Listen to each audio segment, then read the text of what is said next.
Hello guys. तो ମୁଁ ଆଜି ଯେହେତୁ ସଣ୍ଡେ ଅଛି ତ ମୁଁ ବାହାରିଛି ଆଜି ଗୋଟେ ମୁଭି ଦେଖିବା ପାଇଁ ଆଉ ସେଟା ଗୋଟେ Odia movie dustbin.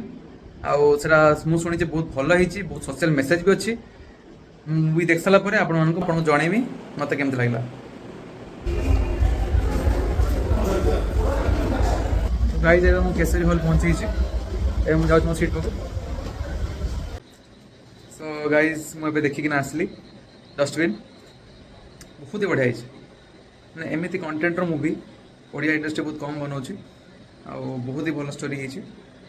Suspense, thriller, love story, social message ବି ଅଛି ଆଉ କମେଡି। ମୁଭିର ଯେ ଡିରେକ୍ଟର ସେ ପପୁ ଭାଇ, ଏ ମୁଭିର ଯେ ରାଇଟର ସେ ପପୁ ଭାଇ, ଏ ମୁଭିର ଯେ ହିରୋ ସେଇ ପପୁ ଭାଇ, ଆଉ ଏ ମୁଭିର ହିରୋଇନ୍ ସିଏ ହେଉଛି ଆମ ବାଲେଶ୍ୱରରୁ।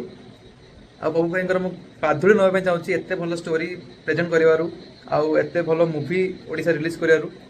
ଆଉ ସୋସିଆଲ ମେସେଜଟା ହେଉଛି ନିଜ ରାଗଟାକୁ ଆପଣ କଣ୍ଟ୍ରୋଲ କରିବା ପାଇଁ ଚେଷ୍ଟା କରନ୍ତୁ। ରାଗ ମଣିଷର ଶତ୍ରୁ। ଗୋଟେ ରାଗ ଲୋକର ବୁଦ୍ଧିକୁ ଭ୍ରଷ୍ଟ କରିପାରେ। ତେଣୁ ଯେତେବେଳେ ଆପଣ ରାଗ ମୁଣ୍ଡରେ ଥିବେ କେବେ ବି କିଛି ଡିସିସନ୍ ନେବେନି, ନହେଲେ ପଛରେ ରିଗ୍ରେଟ୍ କରିବେ। ଆଉ ଆପଣମାନେ ସମସ୍ତଙ୍କୁ ମୁଁ ଅନୁରୋଧ କଲି ଆପଣମାନେ ଯାଆନ୍ତୁ, ଡଷ୍ଟବିନ୍ ଦେଖନ୍ତୁ ଆଉ ଭଲ ପାଇବା ଦିଅନ୍ତୁ।